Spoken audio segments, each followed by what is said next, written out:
This is Mark Bell from supertraining.tv, Super Training Gym, the strongest gym in the West. Got a couple great questions to answer for the Power Project again today. This guy is inspired by some of the things I've said about being fat and dropping some weight. So he wants me to kind of break down the paleo diet program for him.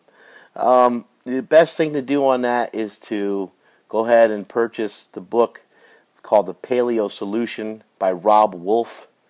I don't want to, steal his information and just give that information for free. It's a book I'm sure he worked very hard on. I just said hard on, didn't I? That's disgusting. Well, I guess that depends on how you look at it. But anyway, buy the book from Rob Wolf. I think it's only, like $20 or something. You can also look up a lot of information on the paleo diet online. You can kind of go to do a search on what to eat or what not to eat. You can also do a search on recipes. But just a quick breakdown of it anyway. Basically, you're going to eat a lot of meat and you're going to eat a lot of healthy carbohydrates. They're really in the paleo world, or Rob Wolf's paleo world. There's a couple other paleo worlds out there, but in Rob Wolf's his diet, he likes a lot of sweet potatoes, different types of sweet potatoes, a lot of vegetables. A lot of the paleo people in general aren't big fans of fruit. But I am. I don't eat a ton of fruit, but I have like an orange or an apple nearly every single day. The old adage, the apple a day keeps the doctor away. I have an apple nearly every day just because it's so easy to travel with. I can, gnaw one down real quick. It's not a lot of food. It's not a lot of calories, but it's something that can keep my energy levels up and keep me going throughout the day. Let's see, what else is there? I eat rice, which is not really not a huge thing that people love on the paleo diet. It's not the best grain in the world to eat, but it is something that I eat. One note about the paleo diet is when you first start it, it's going to take you a week or two to even get your rhythm going. And then, from there, he says, try my diet for 30 days and try to be pretty strict for 30 days.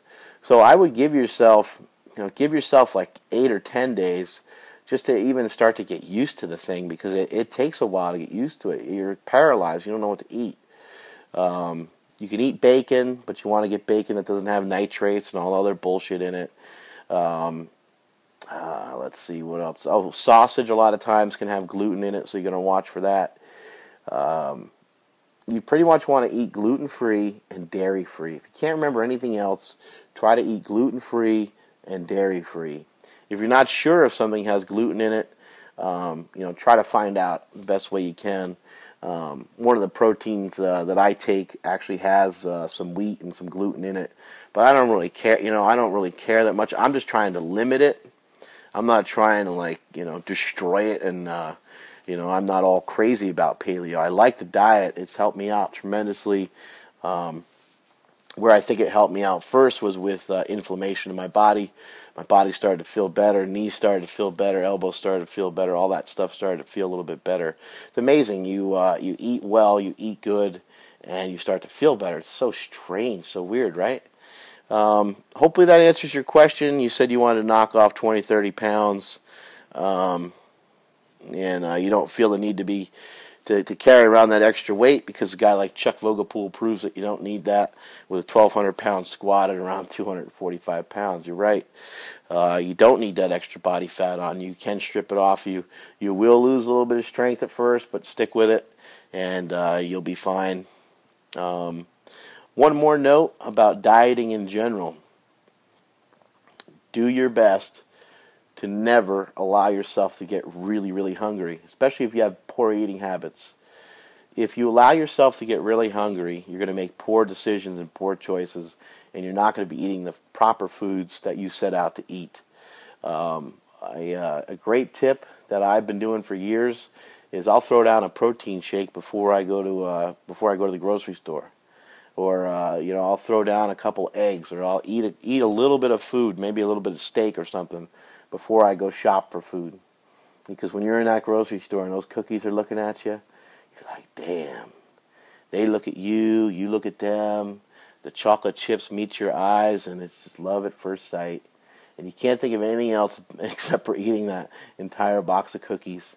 So instead of doing that, eat some food before you go, and you won't be starving. You won't be dying to eat right then and there, and you'll make better choices.